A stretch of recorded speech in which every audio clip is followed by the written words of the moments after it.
നമസ്കാരം. കേരളത്തിൽ ഭരണമാറ്റമുണ്ടായതിന് പിന്നാലെ UDF ക്യാമ്പിൽ മുഖ്യമന്ത്രി കസേരയെ ചൊല്ലിയുള്ള തർക്കം മൂർച്ഛിക്കുന്നു.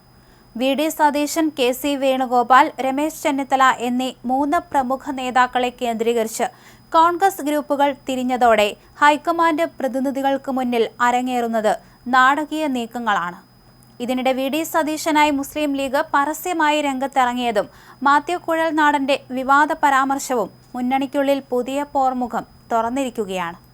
മുഖ്യമന്ത്രിയെ നിശ്ചയിക്കാൻ ഹൈക്കമാൻഡ് നിയോഗിച്ച മുകുൾ വാസ്നിക്കിനും അജയ് മാക്കനും മുന്നിൽ മുസ്ലിം ലീഗ് സ്വീകരിച്ച നിലപാട് KC വേണുഗോപാൽ പക്ഷത്തിന് വലിയ തിരിച്ചടിയായി.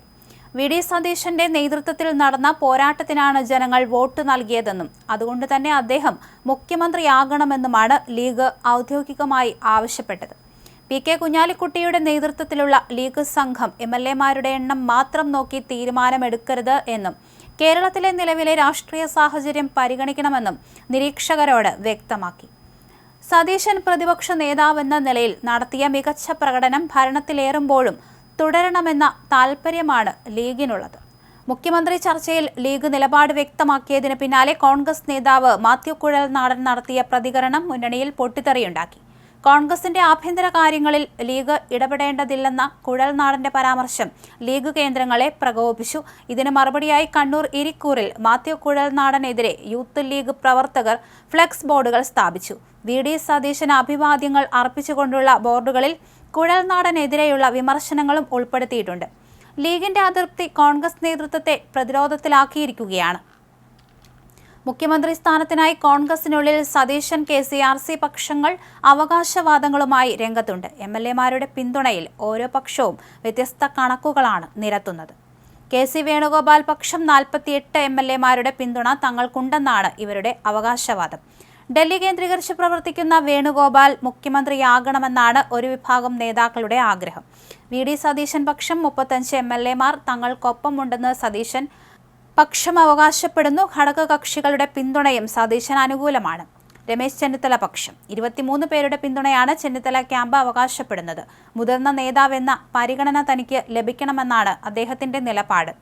MLA-മാരെ നിരീക്ഷകർ ഒറ്റയ്ക്കൊറ്റയ്ക്ക് കണ്ടപ്പോൾ KC പക്ഷത്തിന്റെ പല കണക്കുകളും തെറ്റിയെന്നാണ് എതിർപക്ഷങ്ങൾ ആരോപിക്കുന്നത്.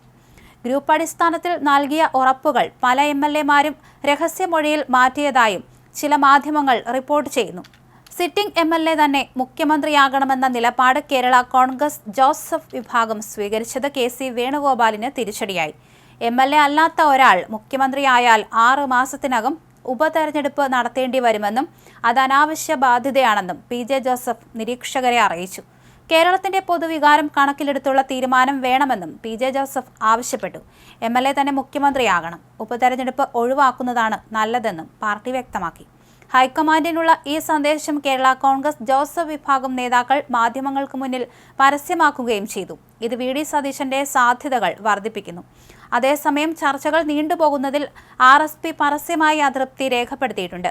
നിലവിൽ മുഖ്യമന്ത്രിയെ നിശ്ചയിക്കാനുള്ള പൂർണ്ണ അധികാരം AICC അധ്യക്ഷന് വിട്ടുകൊണ്ടുള്ള ഏകവരി പ്രമേയം നിയമസഭാ കക്ഷിയോഗം പാസാക്കിയിട്ടുണ്ട്. നിരീക്ഷകർ ഡൽഹിക്ക് മടങ്ങി. നാളെ ഹൈക്കമാൻഡിന് റിപ്പോർട്ട് സമർപ്പിക്കും. ഭിന്നതകൾ പരിഹരിച്ചൊരു പേര് പ്രഖ്യാപിക്കാൻ ഹൈക്കമാൻഡ് കടുത്ത സമ്മർദ്ദത്തിലാണ്.